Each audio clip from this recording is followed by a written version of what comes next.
Shahin, sir phone করেছিল আজকে রাতে এই ব্লকে বোর্ডিং ঢালবে, তোরা সব রেডি এলে। আমি আর যেতে পারবো না ভাই, আমার শরীরটা খুব খারাপ করছে। শরীর খারাপ করছে, ওষুধ লাইবি, তারপর কিন্তু তোর কাজটা কে করবে রে? হ্যাঁ আমি যাবো ভাই, তুই তো এক্ষুনি কাজ থেকে আসলি, আবার যাবি? আমার কোনো অসুবিধা হবে না। ঠিক আছে, রেডি হইলে। সত্যি টনি, তুই এত কাজ করতে পারিস না? কি পারবো বলো ভাই, বিদেশে এসেছি তো কাজ করার লেগে। 6 মাসের কাজ যদি 3 মাসে করতে পারি, আর আমার 5 মাসে 6 মাস লাগতে হবে কেন বলো? সালমা শোনো, বলেন স্যার। স্যার না, কল মিরিয়াজ। ওকে, হ্যাপি বার্থডে। আপনি কি করে জানলেন? কি ভালোবাসি, তার বার্থডে কবে জানবো না? এই নাও, এটা তোমার জন্য। মোবাইল এত দামি গিফট আমার জন্য? হ্যাঁ, তোমার কাছে এটা কিছুই না। তুমি জানো তুমি আমার কাছে কতটা দামি? একদিকে যদি পৃথিবীর সমস্ত ধন সম্পদ থাকে, আর একদিকে তুমি। আমি শুধু তোমাকেই চাইবো। আপনি আমাকে এতটা ভালোবাসেন? হ্যাঁ, আমার জীবনে থেকেও বেশি। রিয়াজ, জড়িয়ে ধরবে না? তুমিও না?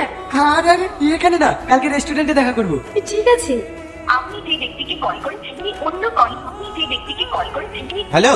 হ্যাঁ বলো। এতবার করে ফোন করছি, ফোন তুলছো না? কোথায় ফোন করছিলা? ওই বোন ফোন করেছিল। উনের সাথে এতক্ষণ ধরে কথা বলছিলা? হ্যাঁ, তুমি আমাকে সন্দেহ করছো? না না, মাঝে মাঝে ফোন দিলে ব্যস্ত বলে তো তাই।